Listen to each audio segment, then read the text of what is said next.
Hey collective, hey, welcome to Chakra Energy Readings. I am Queen Shadi, and today we are going to do a review of the African Goddess Rising. African Goddess Rising Oracle deck. I love it. Actually just warms my heart to have this deck. The way I came about it on 11/11, I was at Barnes and Noble's actually looking for something else, and stumbled across the tarot section and found this deck. It's like it screamed out to me. It was the only one there. I immediately had to have it. So I do consider this a gift from God and the ancestors by it being the only one there. Also, when you open up the actual box, there's a greeting to you. It's you're called upon the goddesses and the goddesses called you. You are being called to bear witness to your own joy, magic, and power. Will you heed the call? So I have been working with the deck. Of course, I saged it and prayed over it. And I have been working with the deck. And the first cards that I had to come out was Speak. And I will show you that card here in just a moment. So I felt like it is the ancestors telling me these are for me and these are for me to use in my chakra energy reading / healing. So it's a possibility I may change the name because that is why I'm doing it, for us to receive healing in our chakra energies. And it just so happened these cards, let me say first off, do correlate with your chakras.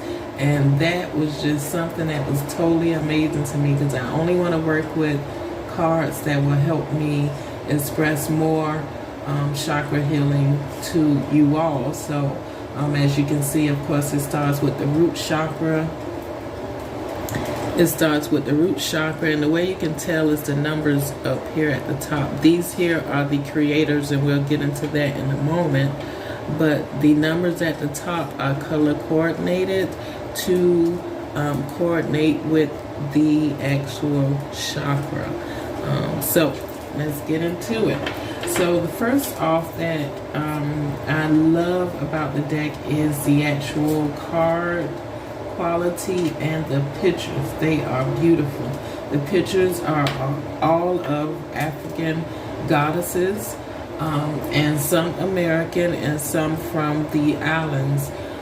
If you think of us coming from Africa, stopping in the islands, and then coming up to America. So there's a wide diaspora of African goddesses represented in this deck.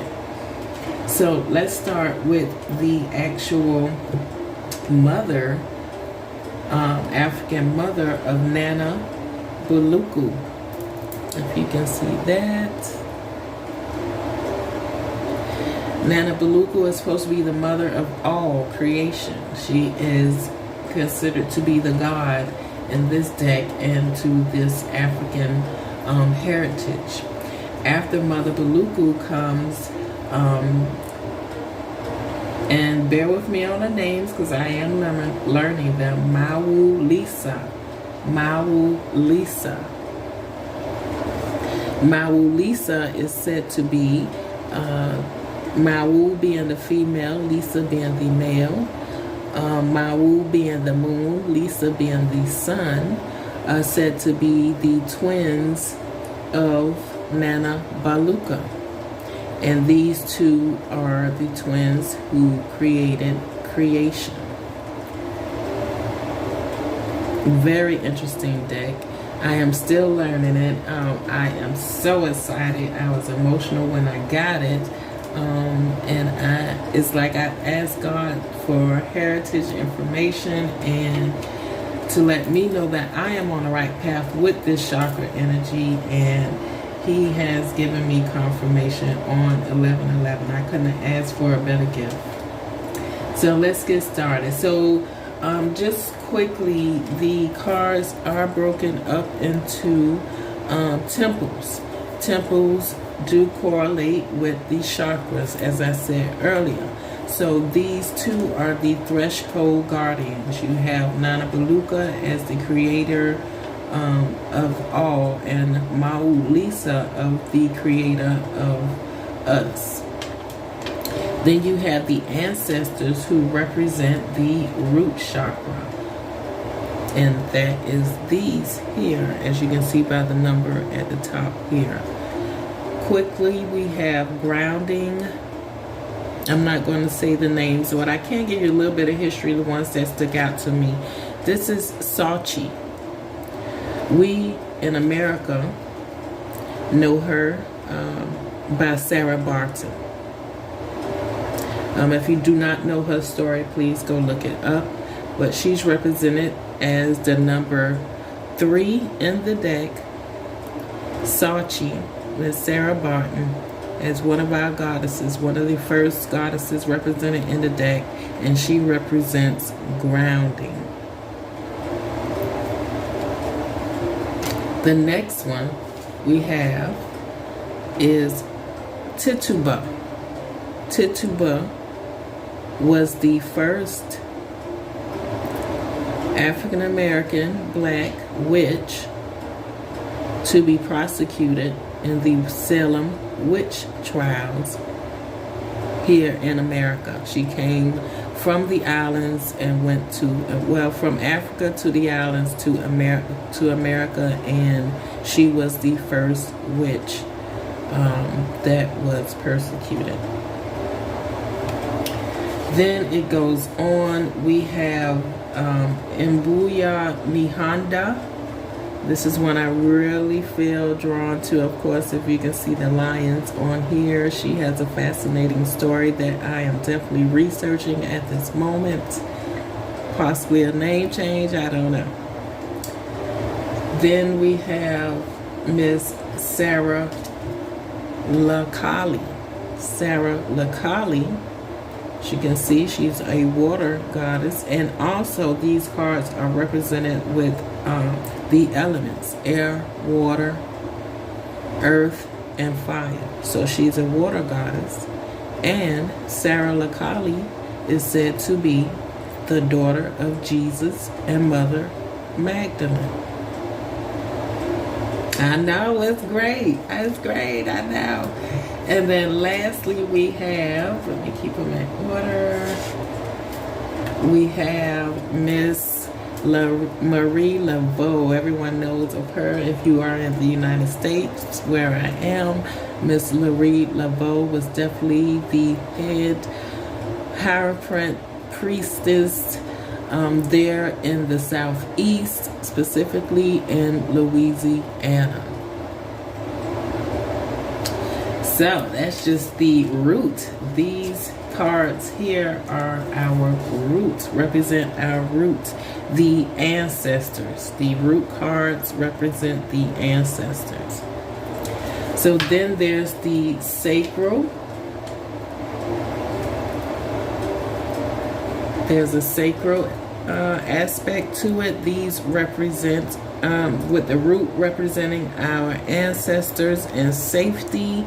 The conjurers represent the sacral chakra and our feelings, our gut feelings. Next, we have the warriors. As you can see, we have Oya, Atete, Sekhmet, Seseya, and the pictures are beautiful. Shout out to Miss Abiola, Goddess Abiola Abrams, and of course the artist. And we have Sitara. All these goddesses represent our sacral, our solar plexus chakra, which is the warrior power chakras. All right, so we have covered briefly the ancestors, conjurers, and warriors. Then in the middle of the deck is the shadows.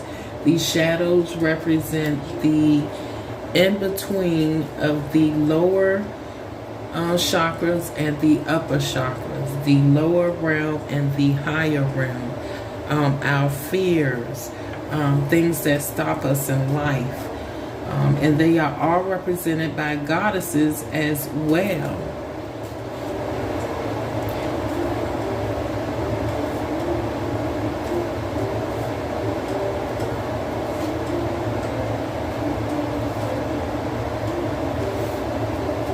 Quick story on this last one. Mama Lambo is for self-sabotage. The story is, if someone would be waking up drenched in sweat, that means they were swimming with Mama Lambo. She is a snake goddess in the river, and she represents self-sabotage. I actually pulled this on the there's a 3-card draw you can pull, and this came out as to say, do not self-sabotage yourself by staying quiet. Share and spread the knowledge that you are receiving. So these again are the shadows. The next we have here is the heart chakra, the Leo's temple. The first out is Oshun. She represents fearless love. We have Quatesh representing sacred lust. We have Urzuli Dantur representing etheric chords. We have Bokamu representing soul forgiveness. And then lastly, Allah, God Allah, representing grief. And these are from the heart chakra and what Goddess Aviola Abrams calls the Leo's temple.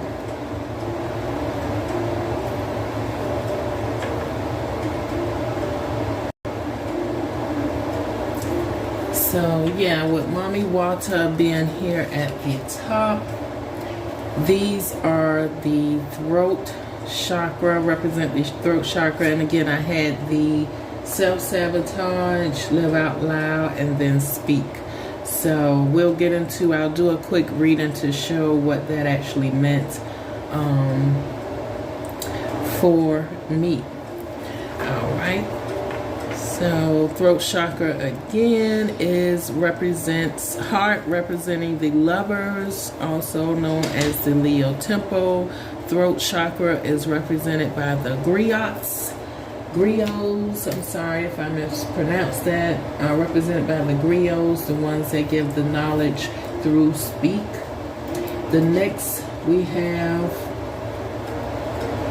are the queens. All right, and the queens, of course, represents the third eye. We have Queen Nandi here.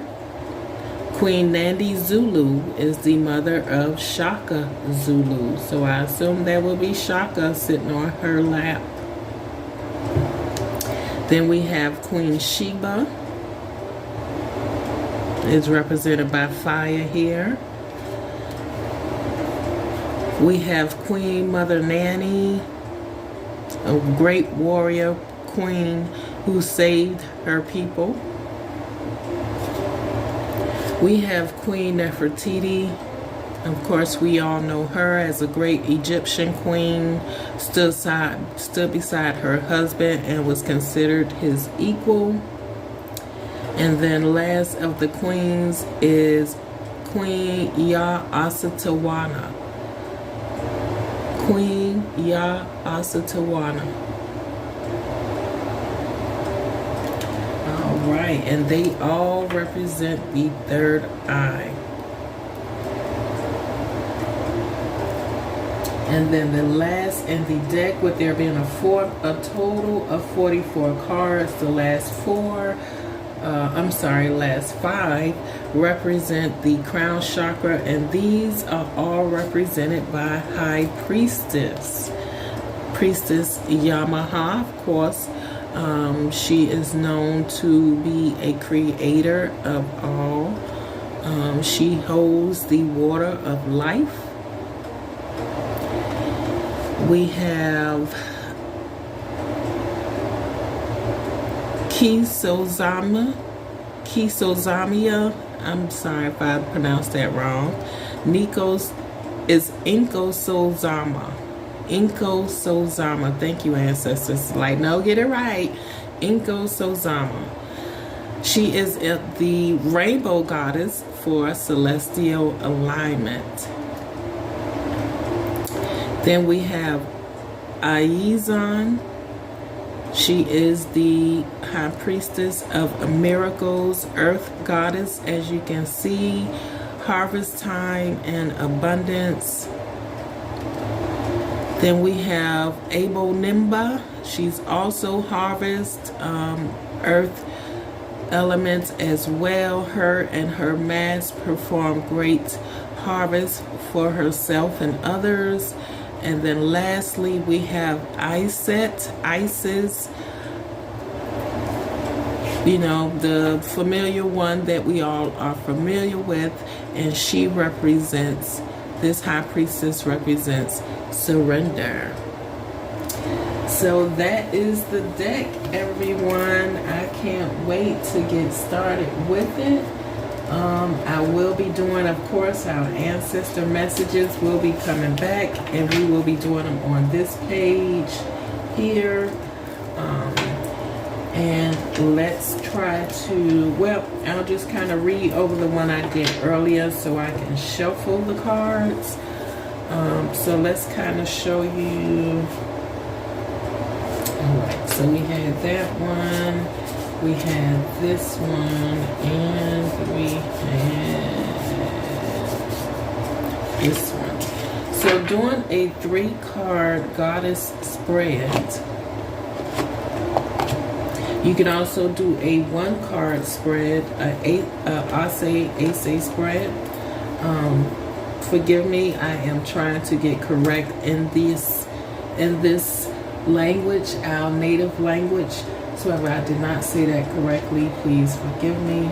But the Ase spread is 1 card. You say Ase and draw. I will be adding those soon. But this is the 3-card triangle temple goddess drawing. Reading. This is how you draw it. So this is considered your 1st card, your 2nd card, and your 3rd card. I think they look kind of like this. And basically it is, let's see here. Basically it's,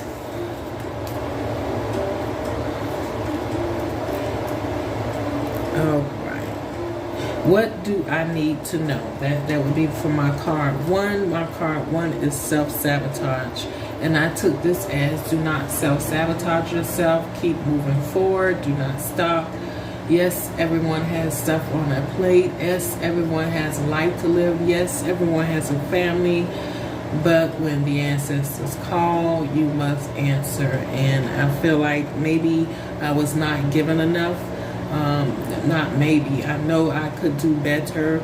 And the ancestors said I also can do better. And then the next card would be, how do I feel? And I do, and it's the 2nd card, which comes from Yasigi, and that's live out loud. So I do feel happy in my relationships, but I guess they're saying it's time to live out loud, express yourself,